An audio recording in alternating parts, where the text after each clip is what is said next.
Blue corner, tail of the tape, Maciej Tercjak, the Karate Kid, 28 years old, standing 5'7" in the lightweight division at 150 pounds. Tail of the tape for Bruno Souza. He's going to have slightly shorter legs, but way longer arms. Wow, like 10 inches. Yeah. So 26 years old, he makes his debut tonight. Really nice, even fight on paper here. Enter the pit! I'm just so much looking forward to the potential clash of styles between these two.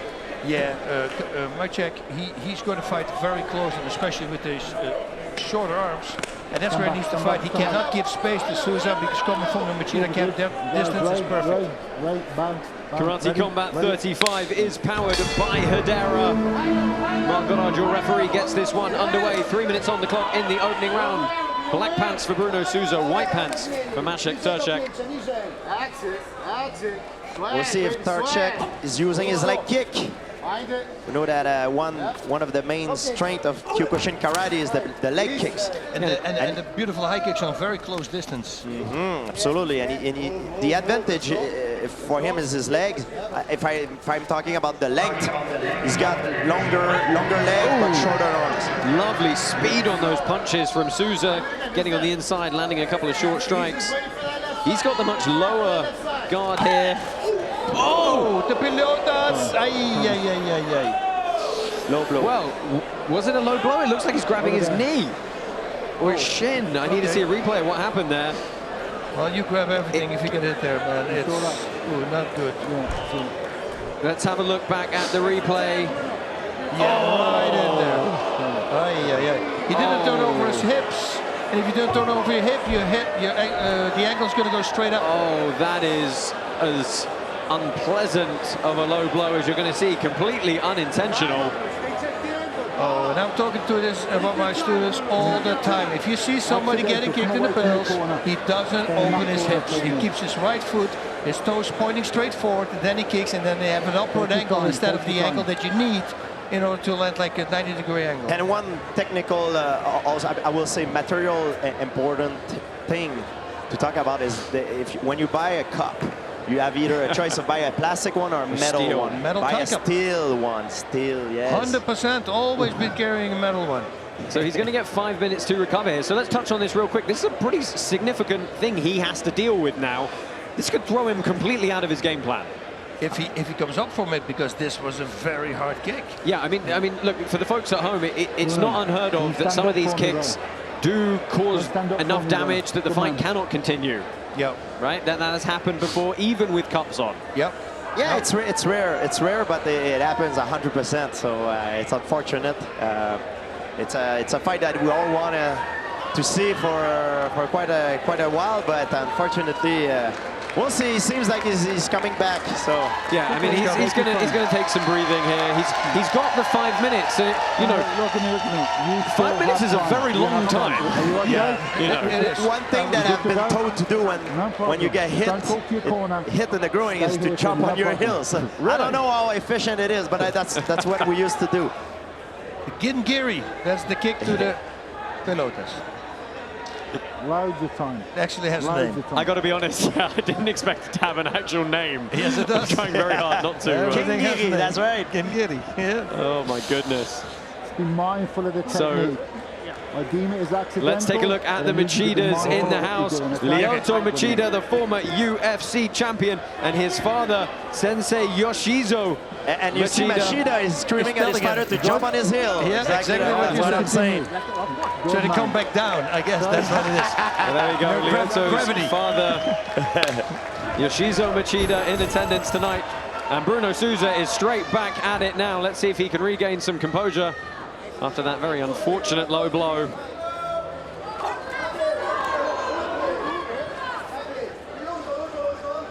Yeah, there's definitely a wingspan advantage to Bruno Souza. You saw it briefly when he flared his arms there. And like I said, great at distance, a nice one there. Stop. Beautiful. Yeah, this is one thing we perhaps expected with the MMA background of Souza. The clinches are probably going to be far more in his wheelhouse. Absolutely. it's a big advantage that he has. He knows that if he comes close to his opponent, he can always rely on his superior takedowns ability. And also what happened, it will make his opponent worried about something else than his strike. Yeah, does he really want to have the range that close to use some of his Kyokushinkai style? Yeah, I'd say it's a big, it's true, it's a big dilemma that he has now, because if he's in close range, his opponent, Souza, can grab him and just put him down. That's some nice feints from Bruno Souza there. I love it when people feint, and also I was thinking now, you know what, Tercjak, he wants to fight close, but close by, knees to the head are favoring Souza. Well, let's see how this one plays out. They've got a minute left here, and they're going to say Souza seems to have found a rhythm again here. That's it, Bruno. That's a swag, baby, swag. Beautiful. Find it. Little brother, little brother. Yes, sir. And it's an interesting style from Souza. That lead hand so low, it's got to cover so much distance to come forward. Stop, stop, stop, Well, stop. Tercjak bailing out to the mat very quickly there. You can't actually suplex people, but you can body lock them to the ground. Tercjak seems very passive right now. It seems like he refused to let his hands go.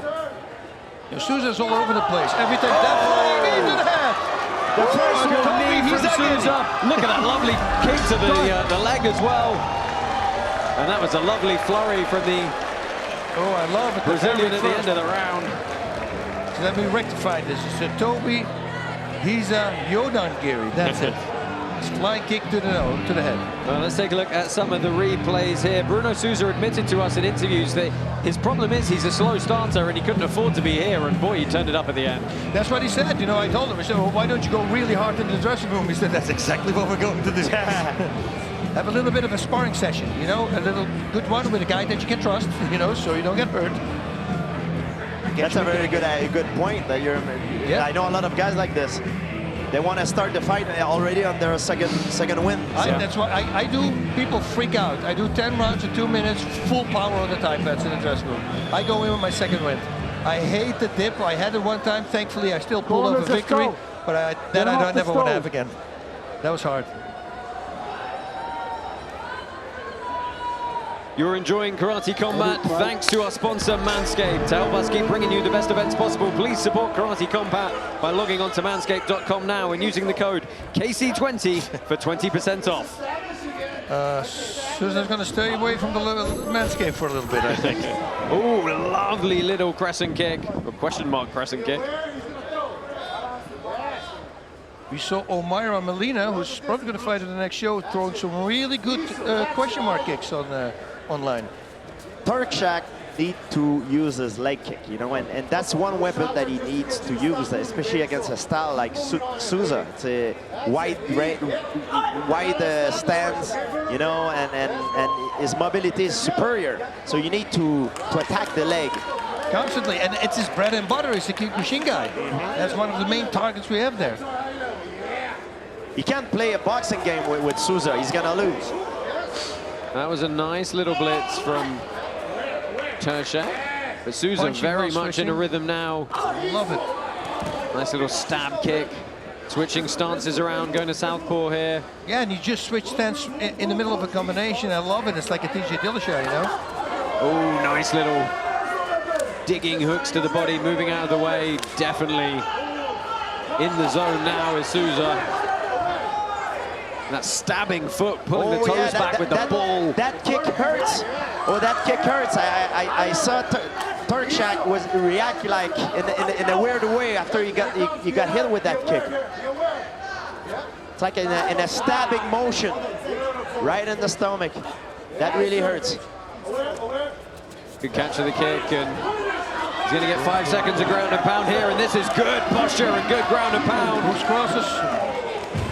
Mixing them up, guys. Hooks and crosses. Well, Bruno Souza firmly in command of this second round here. There's a minute left on the clock. Again, that little stabbing kick. Very nice using his reach. Yeah. Souza's. Oof. I mean, that was half roundhouse kick, half stabbing front kick. He's using his jab very well and his stabbing kick very well to the body. Is migrated to the body very good, because the fastest way to go between 2 points is the straight line. So he's using it. He knows he has a big reach advantage, and he's using it very well. But look how well he's now mixing up his target zones. He's going down to that low calf. He's throwing some punches. He's got the rhythm and the angles. Look at that little screw shot up the inside. Yeah, and the problem about Tercjak, you know, he's trying to check the low kicks, and once you check a low kick that's directed to your calf, you're lifting your left, your calf muscle is relaxed, so that low kick will penetrate much harder than a regular low kick. So you have to watch out for that. It's better not to check it. Oh, good clash at the end there, but what a fantastic second round for the Machida protege, Bruno the Tiger Souza.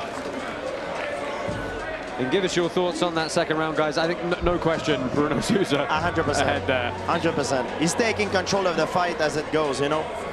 The only thing I can see dangerous for him is sometimes he has a tendency to exchange punches and keep his hands very low. It's okay if you keep your hands low because it helps you move. If you have your hands up high, it's good when you're in the pocket because you're protected, but it compromises your mobility a little bit. So it's good to have your hand low when you're outside of your opponent range, but not inside of the range during punching exchange. What I also like about Souza is the roundhouse kicks that he makes. He's doing it with the ball of the foot to the body. You don't see that a lot. That's a guy who knows what he's doing, because it's a very hard thing. If you hit an elbow, you know, that's a problem, but he penetrates much harder if he does that, and he did it a few times. Yeah, really unique kick. Bas, what advice would you give to Tercjak here? Tercjak needs to do what he's doing right now. He needs to close the distance. He cannot give him space, because that space, he's much better. He seems like he's a little bit in headlights here. Yeah, because normally Quayhagen, you stand in front of each other, and that's it. You're fighting in the phone booth, is what I always say. You know, and now you have a guy who's elusive and moving away and coming in, and a guy who's training with the Machidas. I mean, Lyoto is the master at that, right? Staying just outside the range. Absolutely, and it's hard for him because the problem that he's facing is that he's shorter than his opponent. His opponent controls the distance very well. However, as soon as he covers the distance, as we can see right now, he's getting taken down. So his opponent, Souza, is very smart. I love it. He got caught in the guillotine and he moved to the side right away. You know, his defense, automatic reflex. He's breaking out the video game moves now. Yeah. And one cliche that we hear very often in combat sport is, "Oh, keep your hands up." It's true during an exchange, but not when you're outside of your opponent range. You have a better mobility with your hands down. Think about an American football player. When he changes direction, his arms are on the side, helping him shifting his weight. Yeah, plus what I do, I like to feel the reach of my opponent first, so I keep my hands very low, so I know he's going to hit my head. And every time I let him come a little bit closer, and once he's just outside this range, that's when I start attacking. Souza, of course, taking control of the takedown sequences, as we would expect. No mount, okay, buddy? Yeah, knee on belly is allowed. That's one knee on your opponent, the other sole of the foot planted on the canvas. Can't have both come back knees with a down. back fist. Get that one. We've got a minute left in this one, and Tercjak is getting completely overwhelmed at this point. Nice little feints with the hips as well. Yeah, the straight line punches and kicks was the key of the fight so far, the key of success for Souza. Oh, Anthony, he is. Listen, we asked for it, right? Yeah. Before this whole main event started, and man, Souza is doing it. What a way to start our main card tonight. 3 more bouts. They've got to try and live up to this one, but Bruno Souza continually marching forward, digs to the body. Oh, and look at that. Time. Stop. He went to push, just helping his opponent out there, clearing his eyes. Over there. But that was really interesting. Go take the guard and just push him. Yeah, relax. Stand up for me. Come here. Really interesting ideas from Bruno Souza. I saw Souza going for a liver shot and then a left hook. He should flip that around one time. Left hook to the head and then the body shot. It's a nice little technique as well. I can open. Huh? I can open. Take it. Yes. We have time. Where's the doc? Stay right there for me. Well, for the people at home right now, so if he cannot continue, because it's the 3rd round, it's going to go to the scorecard. judge's decision. So it's not going to be a disqualification. Yeah, because it was accidental. You know, he did try to physically grasp him and use a technique. Yes. And it's important that now the referee or the doctor will ask him if he see. Right. Can you see? If you say no, We then have you're got time. it. gonna stop him. We're good. He said it. I cannot see. Let's take a look here. So digs to the body, and then he goes to push him down, to down him against the mat. Oh, very accidental. Ah, it's accidental, Jan, but no problem, no problem. There's that liver shot. 30 seconds left. Let's go. Well, there you go. Let's see if Bruno Souza can end this one. I'm sure he's searching for a knockout bonus at this point. Tercjak hasn't offered a whole lot in the way of offense the last 6 minutes or so. He has to go for a Hail Mary. Is he willing to try? I think that was it. Just that crane kick. Oh, Souza gets stuck in as well. A lovely flurry to finish it. A nice show of respect. I think Bruno Souza's pretty confident he's done enough here. Oh, yes. That's majority decision guaranteed. Really, I mean, it was just so nice to see Souza settle into that fight. You know, his first time in the pit, really kind of get used to the environment. And the fact that he possesses great takedowns to once he close the distance, it's a big advantage for him.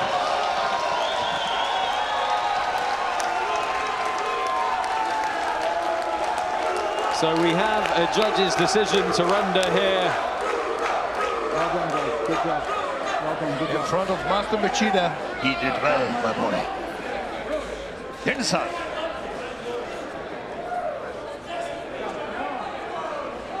Your winner in a unanimous decision in the red corner, Bruno the Tiger Souza. This is crazy! KC39 on May 20th is coming back to Miami. Luiz Rocha versus Bruno Souza for the lightweight championship. Bruno Souza is pretty much raised by the Machida family. This Bruno kid is such a complete martial artist. The Tiger is taking on the Pitbull. In 2022, Luiz Rocha became the lightweight champion by defeating Edgar Scrivers. I saw him train against Patricio Pitbull, and boy, he did really well. Be present at the best fights in the world. There is a guy right here. He calls himself the Pitbull. For me, he's a Chihuahua. Anyone entering the pit versus the Pitbull will go down. The Tiger's coming for you, Luis.